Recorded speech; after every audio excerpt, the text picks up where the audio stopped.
got me on cloud nine. You got me on cloud nine. You got me so high. Cloud Nine was fun. Cloud Nine initially started as a spiritual sequel or a spiritual successor to Watermelon Sky, which is an earlier song on the album.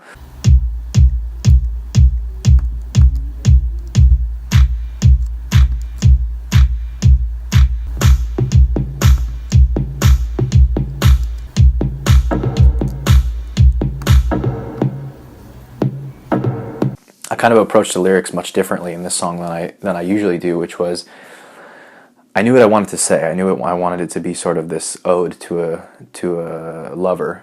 But instead of doing what I usually do, which is write the music and then start mumbling words and finding melodies and then fitting lyrics to the music, I wanted to write it as a poem, just on a piece of paper, and then try and fit that to the music later.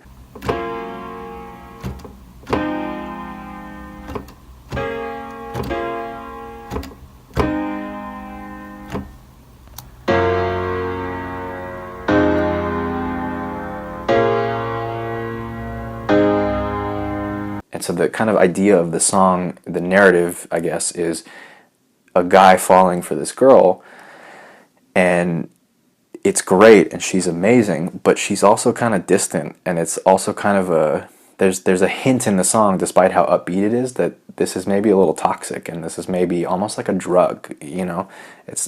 He's on cloud nine, as in he's high, and maybe he's high on the feeling of love, but it's kind of a drug addiction. And so I wanted to kind of like slowly hint at that in the lyrics.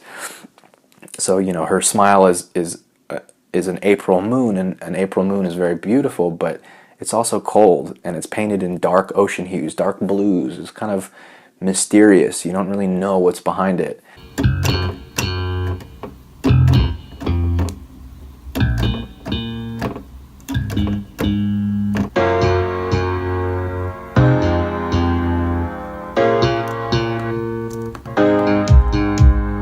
She's so sweet, but it's sweeter than the truth. This guy is kind of got rose-tinted glasses on. He's not seeing the truth of the situation because he's just overpowered by her. And then the bridge is sort of a plea. If I could be yours and you could be mine, everything else would be aligned. If I could be yours, you could be mine, everything else would be divine. He's just playing like, you know, let's do that, like he's chasing after her. Almost. And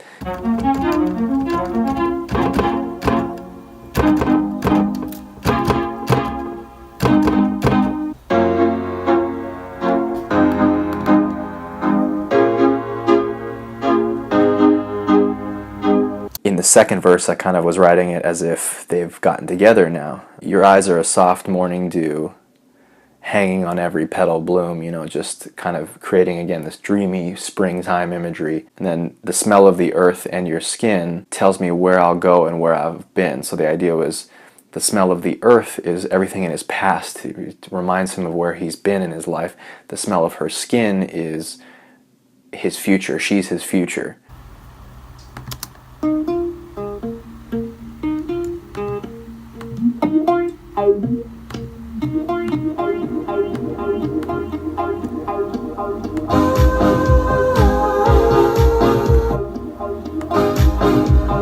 Put down your phone, leave it alone, stare in my soul for everything you're looking for. Again, it's this plea of like, stop paying attention to your phone. This is kind of where you get the hint that maybe this isn't quite a good relationship. Maybe it's not good for him. You know, she's maybe neglecting him on her phone, and he's saying, put it down. Like, I'm here. Like, look to me for fulfillment, not your phone. Put down your phone, leave it alone. Stare in my soul for everything you're looking for. Put down your phone, leave it alone. Stare in my soul for everything. Stare in my soul. Stare in my soul. Stare in my soul for everything. Again, this is an example of masking all these lyrics in a very upbeat pop package, and only when you listen carefully do you really get that this maybe isn't the happy, fun, thing that it's supposed to be, or that it sounds like. It's a lot of sugar and it's a lot of sweetness, but that's not exactly a good thing. There's kind of something sinister, almost dark, happening underneath the surface, and that's kind of what I wanted to do with this song.